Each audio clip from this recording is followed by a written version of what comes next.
Welcome back once again नाजरीन। अब हम कुछ सियासत की मामलात पर बात कर लेते हैं। जिस तरह से हम देख रहे हैं कि लंदन में काफ़ी गहमा गहमी है और इसके बाद अब दुबई में भी कहा जा रहा है कि वहाँ पर डेरे डाले जाएंगे शरीफ ख़ानदान की जानिब से और वहाँ पर भी अहम मुलाकातें हो रही हैं। क्या खिचड़ी पक रही है, इस हवाले से बात करेंगे। और दूसरा ये कि आसिफ अली जरदारी ने बड़ा अहम बयान दिया। उन्होंने कहा है कि किसी को धोखा नहीं दूंगा, नून लीग को भी धोखा नहीं दूंगा। उन्होंने ये बात की। अब ये बयान देने की क्या ज़रूरत पेश आई, इसको हमें समझने की ज़रूरत है। पिछले हफ्ते हमने देखा था कि बिलावल भुट्टो कुछ नाराज दिखाई दे रहे थे। पीपल्स पार्टी और मुस्लिम लीग नून में कुछ खिटपिट चल रही थी जिसमें कहा जा रहा था कि कुछ नाराजगियां हैं। अब हमें वो कुछ नाराजगियां दूर होती भी दिखाई, टोन बदल गई। बिलावल भुट्टो ने जिस तरह से कहा जी कि प्राइम मिनिस्टर साहब से वो काफ़ी इंप्रेस दिखाई दे रहे हैं। वो कह रहे हैं ऐसा वज़ीर आज़म मैंने शहबाज शरीफ साहब को नहीं देखा, ये नून लीग से ज़्यादा पाकिस्तान पीपल्स पार्टी के वज़ीर आज़म है। तो अब ये इत्तेहाद आगे चलकर किस तरह का रुख इख्तियार करेगा, इस पर भी बात करेंगे।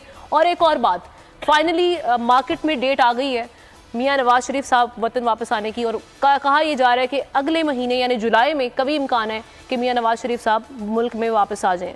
लगारी साहब, ये मियां नवाज शरीफ साहब के बारे में कहा जा रहा है कि जी अगले महीने आ जाएंगे। फिर आज हमने देखा कि प्लॉट अलॉटमेंट रेफरेंस था, एहतसाब अदालत ने उनको बरी भी कर दिया उसमें। तो मतला साफ हो रहा है उनके लिए। अब देखिए, एक तो ये है कि PMLN का ये ख्याल है कि अगर नवाज शरीफ के बगैर उन्हें इंतखाबी मुहिम चलानी पड़ी तो उन्हें कुछ नहीं हासिल होगा, ये उनका ख्याल है। और अगर ये समझा जा रहा है कि नवाज शरीफ के बगैर वो मैदान मार लेंगे तो शायद वो भी गलती पर होंगे।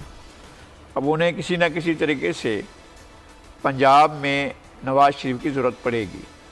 वो चाहेंगे कि नवाज शरीफ आएँ और पूरी कंपेन को लीड करें। नहीं तो उससे इम्पैक्ट क्या होगा पंजाब में अगर वो आते हैं? इम्पैक्ट लोग देखना चाहते हैं, मिलना चाहते हैं।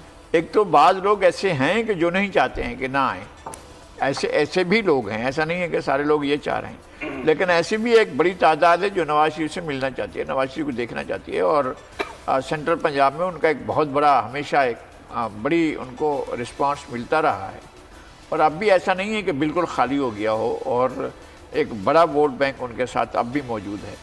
तो नवाज शरीफ के आने से मुस्लिम लीग की सियासत पर मुस्बत फ़र्क पड़ेगा। जो अगर वो नहीं होते हैं तो बहुत ज़्यादा मनफी फ़र्क पड़ेगा, ये है। ठीक है। और आमिर रज़ा साहब, आप क्या समझते हैं कि ये वाकई असर पड़ने वाला है? जिस तरह से अब जो कारकर्दगी है मुस्लिम लीग नून की, शहबाज शरीफ साहब की, जो महंगाई हम देख रहे हैं मुल्क में,